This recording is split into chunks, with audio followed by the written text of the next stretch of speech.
باب نمبر 10 باب یہ باب بلا عنوان ہے۔ حدیث نمبر 3366 حدثنا موسى بن إسماعيل حدثنا عبد الواحد حدثنا الأعمش حدثنا إبراهيم التيمي عن أبيه قال سمعت أبا ذر رضي الله عنه قال قلت يا رسول الله أي مسجد وضع في الأرض أول؟ قال المسجد الحرام. قال قلت ثم أي؟ قال المسجد الأقصى. قلت كم كان بينهما؟ قال 40 سنة. ثم أينما أدركتك الصلاة بعد فصله فإن الفضل فيه. ابو ذر رضی اللہ تعالیٰ عنہ سے روایت ہے کہ میں نے کہا یا رسول اللہ زمین میں سب سے پہلے کون سی مسجد بنائی گئی؟ فرمایا مسجد حرام۔ میں نے کہا پھر کون سی؟ فرمایا مسجد اقصی۔ میں نے کہا ان دونوں کے درمیان کتنی مدت تھی؟ فرمایا 40 سال۔ پھر جہاں بھی تمہیں نماز کا وقت ہو جائے پڑھ لو، کیونکہ اسی میں فضیلت ہے۔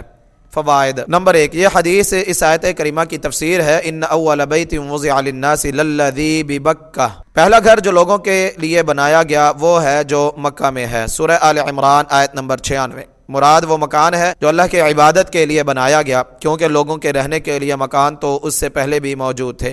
اس حدیث میں ایک اشکال پیش کیا جاتا ہے کہ مشہور یہی ہے کہ بیت اللہ کو ابراہیم علیہ السلام نے تعمیر کیا اور بیت المقدس کو سلیمان علیہ السلام نے۔ ان دونوں کے درمیان صرف 40 سال کی مدت نہیں بلکہ 1000 سال کی مدت ہے، تو آپ صلی اللہ علیہ وسلم نے دونوں کے درمیان 40 سال کی مدت کیسے بیان فرمائی؟ اس کا جواب یہ ہے کہ کعبہ کو سب سے پہلے ابراہیم علیہ السلام نے تعمیر نہیں کیا، وہ اس سے پہلے تعمیر ہو چکا تھا، پھر قدرتی آفات مثلا سیلاب وغیرہ کی وجہ سے اور پانی نہ ہونے پر وہاں آبادی ختم ہو گئی۔ اللہ تعالیٰ کی مشیت میں اسے دوبارہ تعمیر کرنا اور اسے لوگوں کے لیے نماز اور حج کی جگہ اور قبلہ مقرر کرنا طے ہو چکا تھا، اس لیے اس نے ابراہیم علیہ السلام کو بیت اللہ کی جگہ کی نشاندہی کی۔ فرمایا وَإِذْ بَوَّأْنَا لِإِبْرَاهِيمَ مَكَانَ الْبَيْتِ، اور جب ہم نے ابراہیم کے لیے بیت اللہ کی جگہ متعین کر دی۔ سورہ حج آیت نمبر 26۔ ابراہیم علیہ السلام نے اس کی تعمیر اللہ کی نشاندہی کے مطابق ان بنیادوں پر کی جو پہلے موجود تھی، جیسا کہ فرمایا وَإِذْ يَرْفَعُ إِبْرَاهِيمُ الْقَوَاعِدَ مِنَ الْبَيْتِ وَإِسْمَاعِيلُ، اور جب ابراہیم اس گھر کی بنیادیں اٹھا رہا تھا اور اسماعیل بھی۔ سورہ بقرہ آیت نمبر 127۔ اسی طرح بیت المقدس بھی داود اور سلیمان علیہ السلام سے بہت پہلے بیت اللہ کے 40 سال بعد تعمیر ہو چکا تھا۔ سلیمان علیہ السلام نے اس کی تجدید کی تھی۔ رہا یہ سوال کہ پھر زمین پر اللہ کے عبادت کا یہ مکان سب سے پہلے کس نے بنایا، تو اس کے متعلق کہا جاتا ہے کہ آدم علیہ السلام نے اسے تعمیر کیا، مگر اس مقصد کی کوئی روایت ثابت نہیں۔ کچھ لوگ کہتے ہیں کہ اسے سب سے پہلے فرشتوں نے تعمیر کیا، بعض کہتے ہیں کہ انسانوں سے پہلے جنوں نے اسے بنایا، مگر یہ بھی ثابت نہیں، لہٰذا ہمارے لیے وہی کافی ہے جو اللہ تعالیٰ اور اس کے رسول صلی اللہ علیہ وسلم نے بیان فرما دیا ہے، مزید کریدنے کی ضرورت نہیں۔ نمبر 2، فصلہ، یہ اصل میں فصلی ہے جو صلی یصلی سے امر حاضر ہے، لام کے کسرہ کی حفاظت کے لیے آخر میں وقف کی ہا لگا دی گئی۔ مطلب یہ ہے کہ امت مسلمہ کے لیے پوری زمین ہی مسجد ہے، اس لیے نماز کے لیے بیت اللہ، مسجد نبوی یا بیت المقدس یا کسی تعمیر شدہ مسجد میں ہونا ضروری نہیں۔ اگر کسی مسجد کے قریب نماز کا وقت آ گیا تو اس میں پڑھ لے، اور اگر کسی ایسی جگہ وقت ہو گیا جہاں کوئی مسجد نہیں تو پوری زمین مسجد ہے، جہاں وقت ہو جائے نماز پڑھ لے، نماز کی فضیلت وہی مل جائے گی۔ حدیث نمبر 3367۔ حدثنا عبد الله بن مسلمة عن مالك عن عمرو بن أبي عمرو مولى المطلب عن أنس بن مالك رضي الله عنه أن رسول الله صلى الله عليه وسلم طلع له أحد فقال هذا جبل يحبنا ونحبه اللهم إن إبراهيم حرم مكة وإني أحرم ما بين لابتيها رواه عبد الله بن زيد عن النبي صلى الله عليه وسلم۔ انس بن مالک رضی اللہ تعالیٰ عنہ سے روایت ہے کہ یعنی ایک سفر سے واپسی پر رسول اللہ صلی اللہ علیہ وسلم کو احد پہاڑ دکھائی دیا۔ آپ نے فرمایا یہ وہ پہاڑ ہے جو ہم سے محبت کرتا ہے اور ہم اس سے محبت کرتے ہیں۔ اے اللہ، ابراہیم نے مکہ کو حرم قرار دیا اور میں اس یعنی مدینہ کی 2 پتھریلی زمینوں کے درمیان کی جگہ کو حرم قرار دیتا ہوں۔ اسے عبداللہ بن زید رضی اللہ تعالیٰ عنہ نے بھی نبی صلی اللہ علیہ وسلم سے بیان کیا ہے۔ فوائد نمبر 1، احد کی محبت کی شرح حدیث نمبر 1482 میں گزر چکی ہے، اور مدینہ کے حرم ہونے کی شرح حدیث نمبر 1867 میں گزر چکی ہے۔ نمبر 2، اس حدیث پر ایک سوال ہے کہ اس میں رسول اللہ صلی اللہ علیہ وسلم نے فرمایا کہ مکہ کو ابراہیم علیہ السلام نے حرم قرار دیا، جبکہ صحیح بخاری حدیث نمبر 4313 میں ہے ان اللہ حرم مکہ یوم خلق السماوات والارض، اللہ تعالیٰ نے مکہ کو اس دن حرم قرار دیا جب اس نے آسمانوں اور زمین کو پیدا کیا۔ دونوں کے درمیان تطبیق کیا ہوگی؟ اس کی تطبیق دو طرح سے ہو سکتی ہے۔ ایک یہ ہے کہ جس طرح کعبہ زمین پر ابراہیم علیہ السلام سے بہت پہلے تعمیر ہوا، مگر اس کے بے نشان ہونے کے بعد اللہ تعالیٰ کے حکم سے اور اس کی نشاندہی کے مطابق ابراہیم علیہ السلام نے اسے تعمیر کر کے لوگوں میں اس کے حج کا اعلان کیا۔ اسی طرح اللہ تعالیٰ نے مکہ کو زمین و آسمان کی پیدائش کے وقت حرم بنا دیا تھا، مگر جب لوگوں کو اس کا علم نہ رہا تو اس کے حرم ہونے کا اعلان ابراہیم علیہ السلام نے کیا۔ دوسری تطبیق یہ ہے کہ اللہ تعالیٰ نے کعبے کا حرم ہونا اس وقت لکھ دیا جب اس نے زمین و آسمان پیدا فرمائے، البتہ اس کا اظہار و اعلان ابراہیم علیہ السلام نے کیا، جیسا کہ ترمذی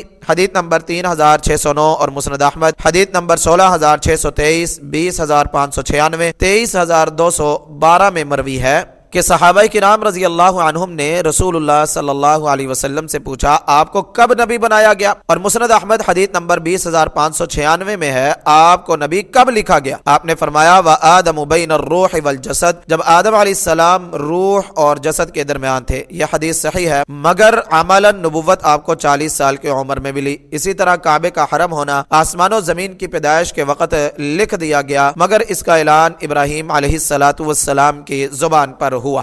حدیث نمبر 3368 حدثنا عبد الله بن يوسف أخبرنا مالك عن ابن شهاب عن سالم بن عبد الله أن ابن أبي بكر أخبر عبد الله بن عمر عن عائشة رضي الله عنهم زوج النبي صلى الله عليه وسلم أن رسول الله صلى الله عليه وسلم قال ألم تري أن قومك بنوا الكعبة اقتصروا عن قواعد إبراهيم فقلت يا رسول الله ألا تردها على قواعد إبراهيم فقال لولا حدثان قومك بالكفر فقال عبد الله بن عمر لئن كانت عائشة سمعت هذا من رسول الله صلى الله عليه وسلم ما أرى أن رسول الله صلى الله عليه وسلم ترك استلام الركنين اللذين يليان الحجر إلا أن البيت لم يتمم على قواعد إبراهيم. وقال إسماعيل عبد الله بن محمد بن أبي بكر. نبی صلی اللہ علیہ وسلم کی زوجہ عائشہ رضی اللہ عنہا سے روایت ہے کہ رسول اللہ صلی اللہ علیہ وسلم نے فرمایا کیا تم نے نہیں دیکھا کہ تمہاری قوم نے یعنی جب کعبہ تعمیر کیا تو اسے ابراہیم علیہ السلام کی بنیادوں سے چھوٹا کر دیا؟ میں نے کہا یا رسول اللہ کیا آپ اسے دوبارہ ابراہیم علیہ السلام کی بنیادوں پر نہیں بنا دیتے؟ فرمایا اگر تیری قوم نئی نئی کفر سے نہ آئی ہوتی یعنی تو میں اس طرح کر دیتا۔ تو عبداللہ بن عمر رضی اللہ عنہما نے کہا اگر عائشہ رضی اللہ عنہا نے یہ نبی صلی اللہ علیہ وسلم سے سنا ہے تو میں یہی سمجھتا ہوں کہ رسول اللہ صلی اللہ علیہ وسلم نے حقیم سے ملنے والے دو کونوں کا استلام اس لیے نہیں کیا کہ بیت اللہ ابراہیم علیہ السلام کی بنیادوں پر پورا تعمیر نہیں کیا گیا۔ اور اسماعیل نے کہا عبداللہ بن محمد بن ابی بکر نے یعنی عبداللہ بن عمر رضی اللہ عنہما کو خبر دی۔ فائدہ اس حدیث کے مفصل فوائد حدیث نمبر 126، 1583، 1584، 1585، 1586 میں گزر چکے ہیں۔ یہاں یہ حدیث ابراہیم علیہ السلام کے ذکر کی وجہ سے لائی گئی ہے۔ حدیث نمبر 3369 حدثنا عبد الله بن يوسف أخبرنا مالك بن أنس عن عبد الله بن أبي بكر بن محمد بن عمرو بن حزم عن أبيه عن عمرو بن سليم الزرقي أخبرني أبو حميد الساعدي رضي الله عنه أنهم قالوا يا رسول الله كيف نصلي عليك؟ فقال رسول الله صلى الله عليه وسلم قولوا اللهم صل على محمد وأزواجه وذريته كما صليت على آل إبراهيم وبارك على محمد وأزواجه وذريته كما باركت على آل إبراهيم إنك حميد مجيد. ابو حمید ساعدی رضی اللہ تعالی عنہ سے روایت ہے کہ صحابہ نے کہا یا رسول اللہ ہم آپ پر صلات کیسے بھیجیں؟ آپ نے فرمایا تم یوں کہو اے اللہ محمد اور اس کی بیویوں اور اس کی اولاد پر صلات بھیج جس طرح تو نے ابراہیم کی آل پر صلات بھیجی، اور محمد اور اس کی بیویوں اور اس کی اولاد پر برکت بھیج جیسے تو نے ابراہیم کی آل پر برکت بھیجی، بے شک تو بہت خوبیوں والا بہت بڑائی والا ہے۔ حدیث نمبر 3370 حدثنا قيس بن حفص وموسى بن إسماعيل قالا حدثنا عبد الواحد بن زياد حدثنا أبو قرة مسلم بن سالم الهمداني قال حدثني عبد الله بن عيسى سمع عبد الرحمن بن أبي ليلى قال لقيني كعب بن عجرة فقال ألا أهدي لك هدية سمعتها من النبي صلى الله عليه وسلم فقلت بلى فأهدها لي فقال سألنا رسول الله صلى الله عليه وسلم فقلنا يا رسول الله كيف الصلاة عليكم أهل البيت فإن الله قد علمنا كيف نسلم قال قولوا اللهم صل على محمد وعلى آل محمد كما صليت على إبراهيم وعلى آل إبراهيم إنك حميد مجيد اللهم بارك على محمد وعلى آل محمد كما باركت على إبراهيم وعلى آل إبراهيم إنك حميد مجيد. عبد الرحمن بن ابی لیلہ سے روایت ہے، انہوں نے کہا مجھے کعب بن عجرہ رضی اللہ تعالی عنہ ملے تو انہوں نے کہا کیا میں تمہیں ایک ہدیہ نہ دوں جو میں نے نبی صلی اللہ علیہ وسلم سے سنا ہے؟ میں نے کہا کیوں نہیں، آپ مجھے وہ ہدیہ دے۔ انہوں نے کہا ہم نے رسول اللہ صلی اللہ علیہ وسلم سے پوچھا، ہم نے کہا اللہ کے رسول آپ اہل بیت پر صلات کیسے بھیجیں، کیونکہ یہ تو اللہ نے ہمیں سکھا دیا ہے کہ یعنی آپ پر سلام کیسے بھیجیں۔ آپ نے فرمایا تم یوں کہو اے اللہ محمد اور آل محمد پر صلات بھیج جیسے تو نے ابراہیم اور آل ابراہیم پر صلات بھیجی، بے شک تو بہت خوبیوں والا بہت بڑائی والا ہے۔ اے اللہ محمد پر اور آل محمد پر برکت فرما جیسے تو نے ابراہیم اور آل ابراہیم پر برکت فرمائی، بے شک تو بہت خوبیوں والا اور بہت بڑائی والا ہے۔ فائدہ، یہ دونوں حدیثیں یہاں اس لیے ذکر کی گئی ہیں کہ ان میں ابراہیم علیہ السلام کا ذکر ہے۔ ان احادیث کی شرح حدیث نمبر 6360، 6357، 4797 میں آئے گی انشاءاللہ العزیز۔ حدیث نمبر 3371۔ حدثنا عثمان بن أبي شيبة حدثنا جرير عن منصور عن المنهال عن سعيد بن جبير عن ابن عباس رضي الله عنهما قال كان النبي صلى الله عليه وسلم يعوذ الحسن والحسين ويقول إن أباكما كان يعوذ بها إسماعيل وإسحاق أعوذ بكلمات الله التامة من كل شيطان وهامة ومن كل عين لامة۔ عبداللہ بن عباس رضی اللہ عنہما سے روایت ہے کہ نبی صلی اللہ علیہ وسلم حسن اور حسین رضی اللہ عنہما کو اللہ کی پناہ میں دیتے اور فرماتے تم دونوں کے باپ یعنی اپنے بیٹوں اسماعیل اور اسحاق علیہم السلام کو ان کلمات کی پناہ میں دیا کرتے تھے اور یوں کہتے اعوذ بکلمات اللہ التامۃ من کل شیطان وہامہ ومن کل عین لامہ، یعنی میں تم دونوں کو اللہ کے کامل کلمات کی پناہ میں دیتا ہوں ہر شیطان اور ہر زہریلے جانور سے اور ہر اس نظر سے جو لگ جانے والی ہے۔ فوائد، نمبر 1، ہامہ ہر زہریلا جانور جس کا زہر آدمی کو مار ڈالے، اور سامہ جمع سوام جس کے زہر سے آدمی مرے نہیں۔ بعض نے کہا ہوام کا لفظ ان زہریلے جانوروں پر بھی بولا جاتا ہے جن کے زہر سے موت واقع نہیں ہوتی، جیسا کہ آپ صلی اللہ علیہ وسلم نے کعب بن عجرہ رضی اللہ تعالیٰ عنہ سے کہا جب احرام کی حالت میں ان کے سر میں جوئیں پڑ گئیں تو آپ نے فرمایا ایوذی کا ہوامک، کیا یہ زہریلے کیڑے تمہیں تکلیف دے رہے ہیں؟ نمبر 2، خطابی نے کہا کہ امام احمد نے کہا یہ حدیث اس بات کی دلیل ہے کہ قرآن اللہ کا کلام ہے، مخلوق نہیں، کیونکہ رسول اللہ صلی اللہ علیہ وسلم اپنے بچوں کو مخلوق کی پناہ میں نہیں دے سکتے تھے۔ فتح الباری۔ نمبر 3، تم دونوں کا باپ، اس سے مراد ابراہیم علیہ السلام ہے۔ اس باب میں یہ حدیث انہی کے ذکر خیر کے لیے لائی گئی ہے۔ نمبر 4، بعض لوگوں نے اس حدیث کے الفاظ کان نبی صلی اللہ علیہ وسلم یعوذ الحسن والحسین کو آج کل مروج تعویذوں کے لیے دلیل بنایا ہے جو کاغذ وغیرہ پر لکھ کر گلے میں ڈالے جاتے ہیں یا بازو پر باندھے جاتے ہیں، مگر یہ کہنا حدیث میں مذکور تعویذ یا تعوذ کے معنی سے جہل کا نتیجہ ہے۔ حدیث میں مذکور تعوذ کا معنی پناہ میں دینا ہے، یعنی میں ان کلمات کے ساتھ بچوں کو اللہ کی پناہ میں دیتا ہوں۔ یہ رقیہ یعنی دم ہے جو زبان سے پڑھا جاتا ہے، جیسا کہ سنن ترمذی حدیث نمبر 3492 میں شکل بن حمید رضی اللہ تعالی عنہ سے مروی ہے، فقلت یا رسول اللہ علمنی اتعوذ بہ قال فاخذ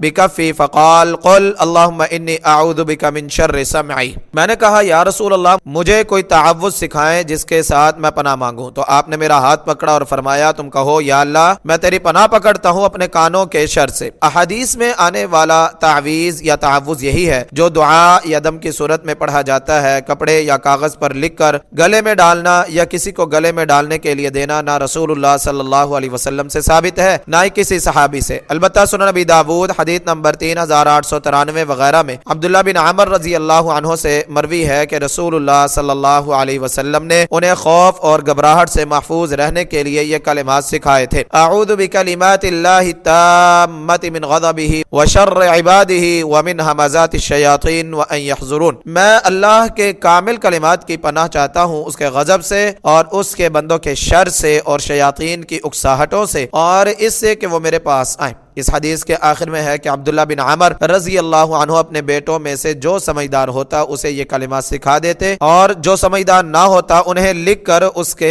گلے میں ڈال دیتے۔ اس حدیث پر تقریباً تمام محققین نے لکھا ہے کہ یہ حدیث عبداللہ بن عمر رضی اللہ عنہ کے عمل سے پہلے تک حسن یا صحیح ہے، لکھ کر گلے میں ڈالنے والا حصہ ضعیف ہے۔ غور کریں کہ لکھنا کوئی ایسا عمل نہیں جو رسول اللہ صلی اللہ علیہ وسلم کے بعد ایجاد ہوا ہو۔ آپ خود قرآن لکھواتے تھے، بعض صحابہ احادیث بھی لکھتے تھے۔ اگر تعویذ لکھ کر گلے میں ڈالنے کا عمل پسندیدہ عمل ہوتا تو رسول اللہ صلی اللہ علیہ وسلم اور آپ کے اصحاب بھی تعویذ لکھ کر لوگوں کو دے دیا کرتے اور وہ انہیں گلے میں ڈال لیتے۔ تندرست ہونے پر وہ دوسرے، تیسرے، 10ویں، 20ویں مریض کے کام آتا رہتا، مگر جب انہوں نے یہ کام نہیں کیا تو ہمیں بھی اس سے پرہیز کرنا چاہیے۔